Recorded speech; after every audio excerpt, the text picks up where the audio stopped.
Hello, how you doing? Sorry for my hair being all disrupted. I totally apologize. That's totally fine, honestly. I think it worked out. Anyways, hello. Happy Sunday. Hope your Sunday has gone super well, like always. Um, yeah, I cannot remember if this is episode 4 or 5, honestly.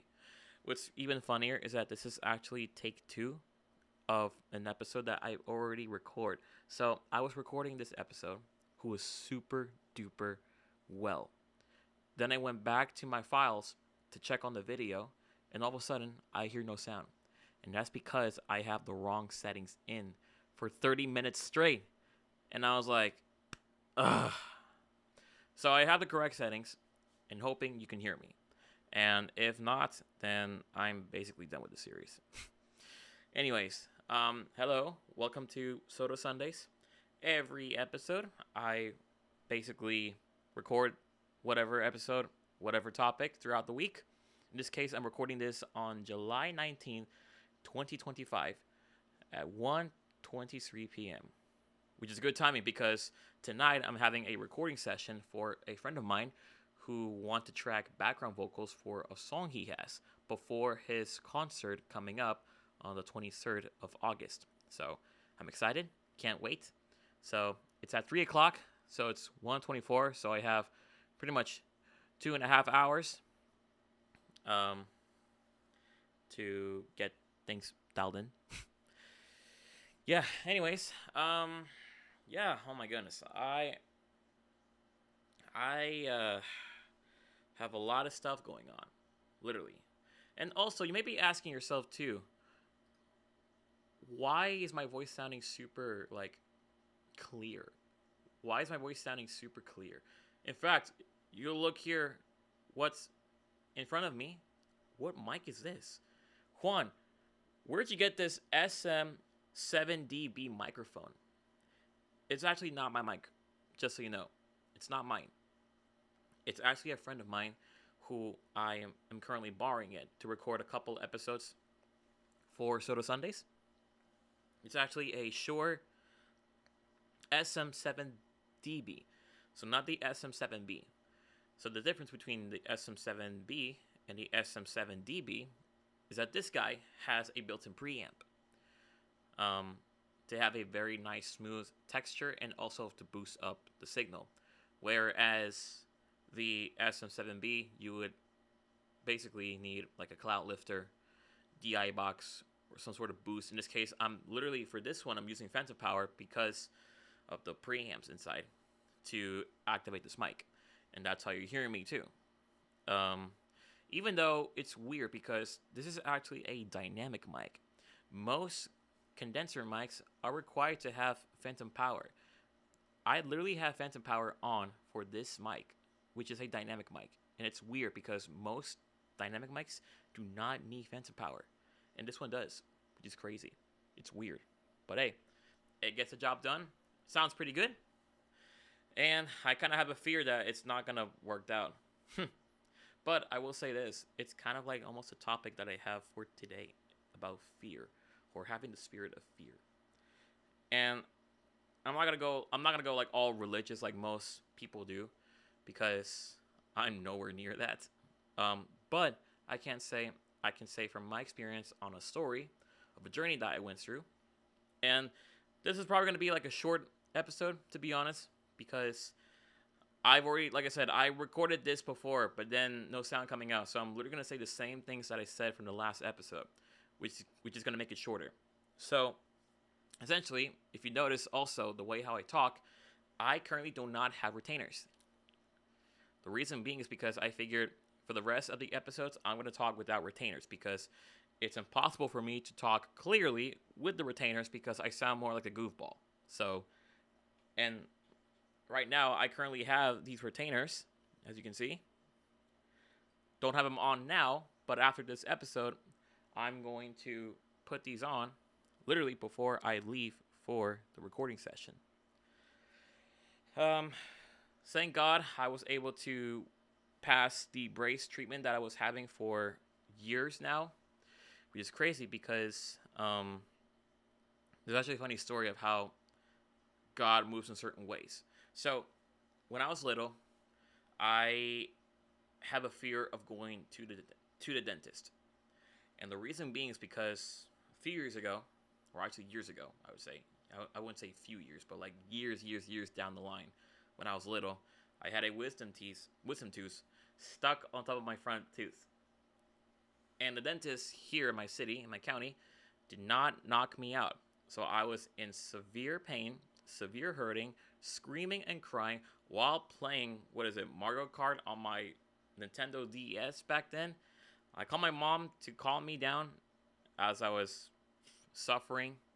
And when I get back into the car, I noticed two other kids going through the same thing as I did. So even though the work was done, it wasn't a good experience. So I had that fear of not going to the dentist because of what happened. Not until 2021, my parents went to go check up their stuff, their blood circuit and whatever, in Tijuana, Baja California, because they have a doctor there, their personal doctor, who's also tends to be a Christian. Well, she is basically. She's also part of the Assemblies of God denomination. And little did we know that her son is also a dentist alongside her. Well, she's a doctor and he's a dentist. And then my mom and dad decided to check up on her teeth with that guy. And the results were crazy. They convinced me to check up on him for my teeth. And I was like, fine, okay. So I literally went there, meet up with that guy. And he did a phenomenal job. And he also noticed the way how my teeth looks before. Because if you don't know, for some of you that does not know me, when I was little, all the way to 2021, right? My right, which is your left side, as you're watching me, it's all straight, up and down, both jaws. But the front and my left, which is your right side, is all crooked. Like literally my front two teeth right here, right now they're like this. But back then they were like this. So bad that I could not bite down like an actual apple fruit. It was so hard. So eventually he asked if I could get a brace treatment for 2 years. And I was like, okay, absolutely. After a lot of prayer, after a lot of meditation, I feel that I would need to take care of my teeth a lot better because my hygiene wasn't really good. And I always leave my teeth to be the way how it was. And so after going through the process, I've noticed that the teeth were actually starting to move and to change its appearance. And I don't know what happens to me, but for me, I felt that I'm changing myself more and showing my enthusiasm, my joy, my expressiveness, my happiness. Because I will say this, back then, before the braces, I could not even show a good smile because I felt embarrassed of how my teeth was. So I've always have to smile with my mouth closed, which is not a bad sign, right? If you want to take a selfie with your friend or whatever, it's not a bad sign. But I just feel embarrassed because that also tends me to have a spirit of fear where if I smile with my bad looking teeth, people are going to judge me. People are going to say, hey, this guy needs to get his teeth fixed. He looks horrible. Or judging by my skin color or by authenticity or by my accent or by my facial expression or whatever, or by my age, whatever. I have a fear that people are going to judge me based on how I look, based on how I express, based on how I am on my character, behavior, and attitude. I always have that fear of just being, self-doubt on myself because I had that for a few years. Not until as the teeth were starting to change, I started to change because now I started to show more expressiveness of my joy, my happiness, my way of just smiling more. Literally, I'm so happy that I got my smile back. Literally. So, I I've noticed the changes that happen in me. And that brings me a lot of lessons of how God works in mysterious ways for me to express more of myself, because I didn't feel like I was myself. I didn't feel that I was expressing more of Juan Soto, because, you know, on the judgments that I'll be getting, it means that I had to match their POVs. Like if there's a disagreement of how I do, right? If I was a different guy and I was agreeing to that person, that means that I have to be the person that has to agree to the same things that other people agree on. That means that I'm trying to be someone else, try to be different people, not trying to be myself. And I felt ashamed of it because I couldn't even find myself in those times. Up until 2024, I was at a camp to lead worship, to play worship alongside with my friend who's an absolute god of an artist, who's also considered for me a mentor, who one day I will feature in this podcast eventually. He's a good guy. He basically asked me a couple questions, my self-doubt, what do I feel?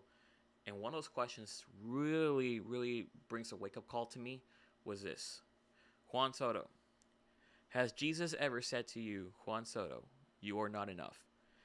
And I was battling to give out an answer. I felt like there was like a spirit of being chained up to not say an answer, keeping me self-doubt that I don't know if I'm good enough. I don't know if I can say the answer or not. But he kept pushing me. He kept asking me, Juan Soto, respond to me this. Respond to me this. Has Jesus ever said to you, you are not enough? Until I heard in my heart the chains break off. And I said no. Jesus have never mentioned in the Bible, you are not enough. God has never said that. And that brings a wake-up call in my spirit, in my life, in my expressiveness. And as the teeth were coming to its final stages, right, I began to express more of my feelings, my actions, my joy, my strengths, my wisdom, my boldness. Now I don't have to fear of anything of what people say, right?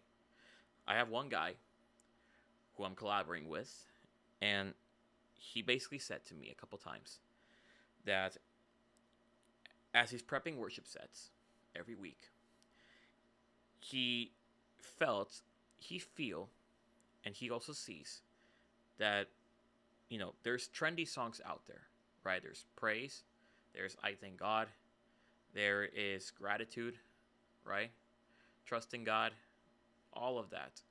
Trendy songs that we heard. Waymaker, who else? The Blood, all of that, which are great. They're great songs.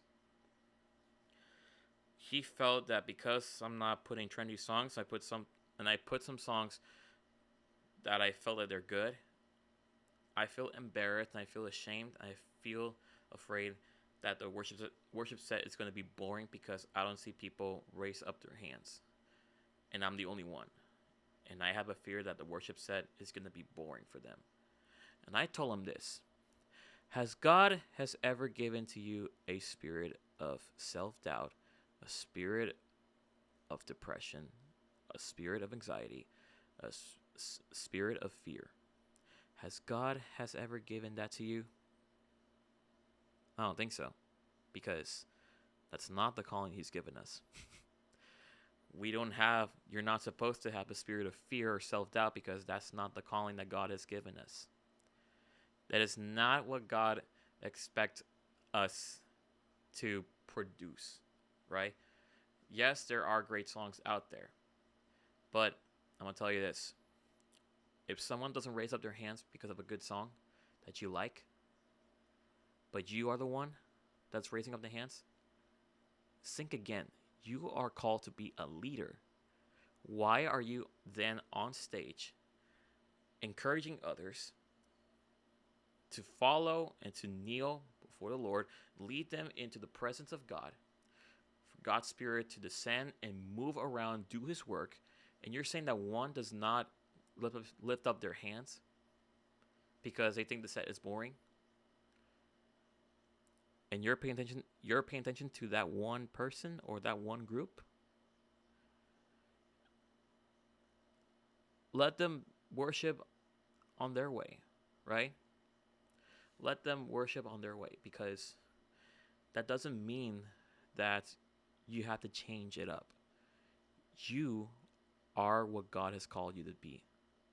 You're not the guy who produces a depressive worship set, an anxious worship set. You're not the guy who is producing a a worship set that's full of sadness, whatever. You are producing a worship set that could change someone's lives. And if someone doesn't feel it, it's their problem to deal with. But if others are feeling it, they're the ones that count. But you are a leader. You are holding the staff of Moses as responsibility that God has given you already, as the leadership title that God has given you, to lead the people that you're leading. Not to be impressive, not to sound cool, not to make the pastor proud, but to glorify the one who redeemed you, to glorify the one who already saved you, who healed you, who restored you, who transformed you. Why would you have a spirit of self-doubt judging that someone does not raise up their hands because they think the set is boring? If you chose the songs because you believe that it can change someone's lives, my question is, has it changed yours? And that caught him a lot. Has it changed yours? And he's like, Juan, I haven't thought about it. And I felt ashamed of it. And then a week later, he reached out saying, hey, Juan, I've been thinking a lot. Can't you pray for me? And I said, of course. Pray for that guy. Then, days passing by, I saw him fellowshipping with countless people, spreading love, spreading joy. And I was like, what the heck is going on here? And he literally come up to me at the end saying, Juan, thank you for liberating me from a spirit of self-doubt. And I told him, I'm not the one who set you free. I'm not the one who rescued you from a spirit of fear. It is Jesus. But I can't believe that Jesus has already planted this moment for me to speak. And that you find inspiration, you find encouragement from me that comes out from the mouth of God. Therefore, that's what I see on you.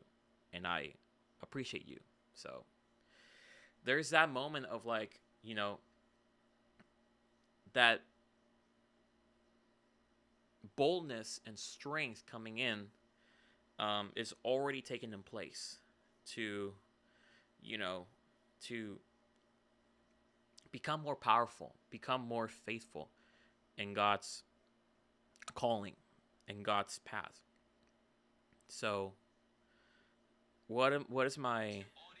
Jesus, sorry, I didn't have a video opening. Literally checking my text for my friend. But essentially, my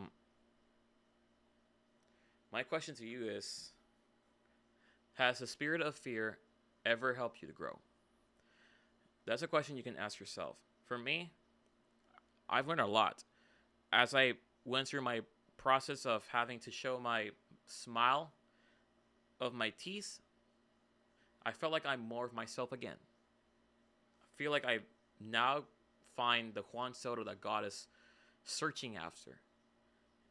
And I'm showing that to him, saying, God, you call me to be original and authentic and not being someone else.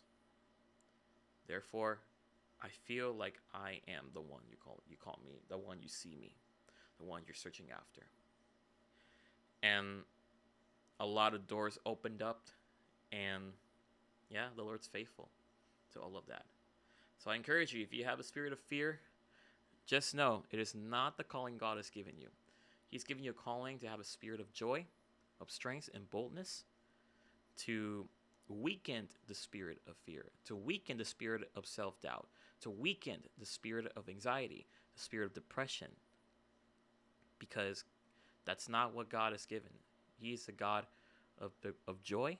He's the God of love. He's the God that provides peace, provides strength. He is our refuge and our cornerstone.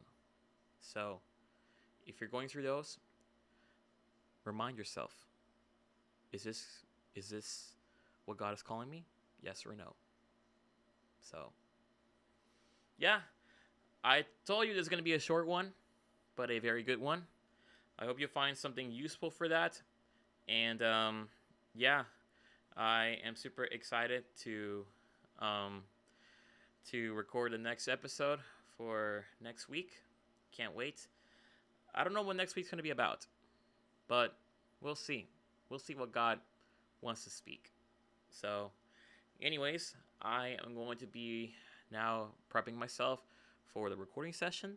I'm excited. God bless you. Have a great Sunday, and I hope to see you next week. Take care. Be a light in the world because Jesus is light. Take care.